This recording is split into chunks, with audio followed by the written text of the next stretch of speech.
imagine they could do less but achieve the same results. Imagine they could do 20 sets per workout and get the same results as if they did 50 sets.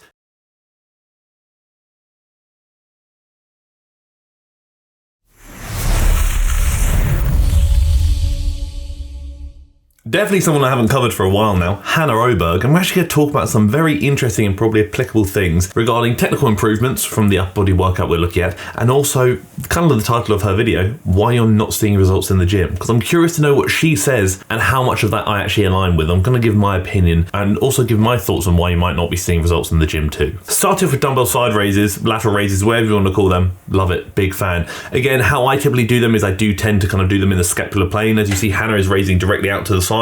I try and go about 40 degrees in front of me. Do you need to? No. Just for me personally, my traps are quite overpowering. They are, I would say, not overdeveloped, but they definitely like to get involved through side raise movements more than they should or more than I'd like them to. So if I start raising the scapular plane, although both are very effective for the shoulders, it just allows me to kind of better work the muscles I'm hoping to work, being the shoulders here, and take a bit of emphasis away from the traps. Things like this where it's like a kneeling landmine press, I don't personally get behind for me. Again, when I'm looking at like optimizing hypertrophy, so what I mean by that is trying to essentially get the most bang for your buck when it comes to building muscle. Movements like this, which are particularly unstable, are not my favorite, because when you get heavier and heavier with the weight you're using, stability is going to become a problem. Your core might give out, whatever it may be, when in reality what you really want to give out here is the shoulders, not so much the core or your stability, because again, you're taking emphasis away from the target musculature and placing that emphasis elsewhere. The fact she can press with her elbow in front of her, that's really nice, I respect that, but that can also be replicated through a machine press or even just like a dumbbell press maybe. You're probably doing too many sets and too many reps. Actually going to fully back that. Again, your body can only respond to so much volume. So people say, oh, but this bodybuilder does 50 sets per workout. I turn around and say, imagine they could do less but achieve the same results. Imagine they could do 20 sets per workout and get the same results as if they did 50 sets, therefore allowing them to maybe work out more frequently, therefore potentially allowing them to maybe have more opportunities to grow. More doesn't always equal better. A lot of clients who work with me will know I'm a fan of the lower volume approach. It doesn't mean I'm a fan of low volume, it's just lower volume than most people typically do. For myself, for example, if I'm training like a primary muscle group that I'll train twice a week, let's say, my chest, an area that I actually want to bring up, I probably only do about maybe 10 sets per week, maybe 5 sets on one day, 5 sets on another day for the chest. Again, I'm not a big believer in high volume, high reps. We know that working between the 5 and 30 rep range will yield pretty much the same hypertrophy result when it comes to growth. But if you can achieve the same doing 5 reps versus 30 reps, why would you want to do more when in reality it's going to be harder to push to failure at 30 reps? And also with the consideration of more, maybe less stimulating reps, so you're not then accumulating more fatigue. Therefore, I typically prefer lower reps, anywhere from usually about 5 to 15 depending on the movement. If you're looking at like prehab stuff, obviously I push the reps a lot higher, but I mean for building muscle, I look at about 5 to 15 as my preferred range. More doesn't mean better. It's largely quality over quantity. And by quality, I mean push yourself hard enough. If you're training to, if not close to failure, you're probably doing a pretty good job. You can do all the volume in the world, but if you're not training hard enough, that will not make up for it. You need to train harder. Okay, so now we're moving to a flat dumbbell press. Fair enough, I think the dumbbell press is a fine movement. Again, when I'm dumbbell pressing, I do tend to typically tuck my elbows a little bit more. Again, it's a bit more comfortable on the shoulders for me. Yes, you can flare them if you want to. There's obviously the argument that your pec fibers run at a certain angle, therefore you might be better off aligning your upper arm angle with the angle in which the fibers are running at. Is that necessary? It's probably not going to make or break things.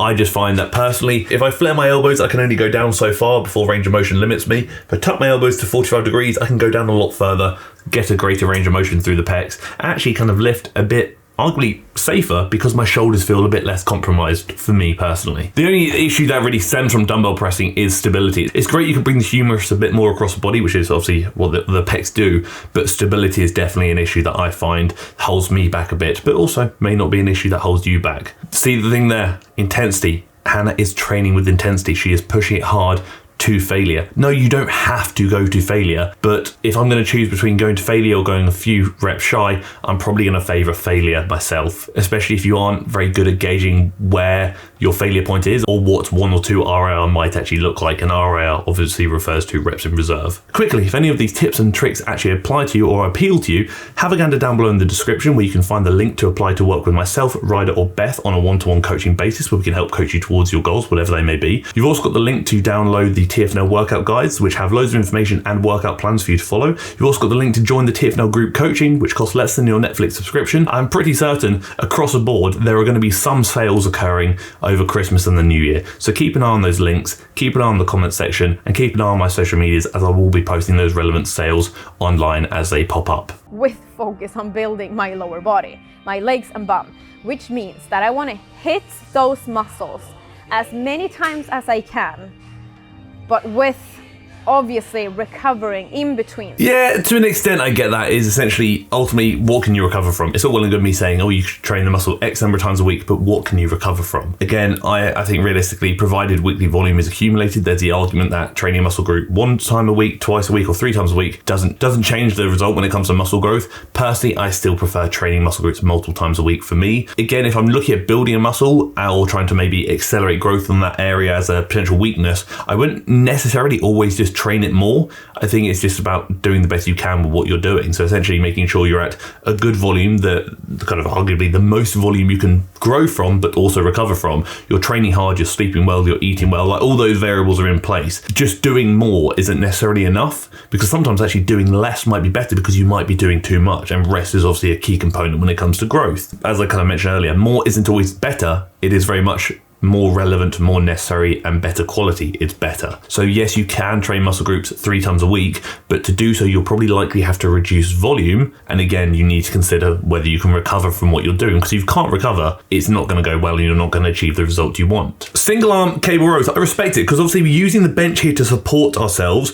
Again, adds that element of stability. The lats have a relatively short range of motion, as you can see, but what she's trying to do is not pull the arm too far back. She's kind of almost trying to get that elbow down to her hip and stopping when that upper arm is in line with the body. Big thing you'll also note is limiting elbow flexion. So what I mean by that is the elbow isn't massively bent. If you feel the biceps massively during this movement, it's likely because you're bending the elbow too much. Therefore, it's worth probably altering your body angle, maybe leaning back a hair to reduce how much the elbow is bending, thus reduce how much the biceps are working. The thing we've seen here, obviously, we started with a horizontal pulling motion when it came to back, then we're going to a vertical pulling motion. What I would kind of favor in this sense is probably more of a wider grip lat pull down variation, but what Hanna is doing here is definitely nice. She's keeping the elbows tucked. She's going through a really great range of motion, coming all the way down and not stopping shy, not using too much body English and too much momentum. I respect that. And then we're going on to a seated incline dumbbell curl, which again I respect. A good movement. The bench isn't too far back. A lot of people have the bench halfway down and they put their shoulders in a really compromised position. You don't need to do that. Honestly, down a little bit, just enough so the elbows are maybe slightly behind the body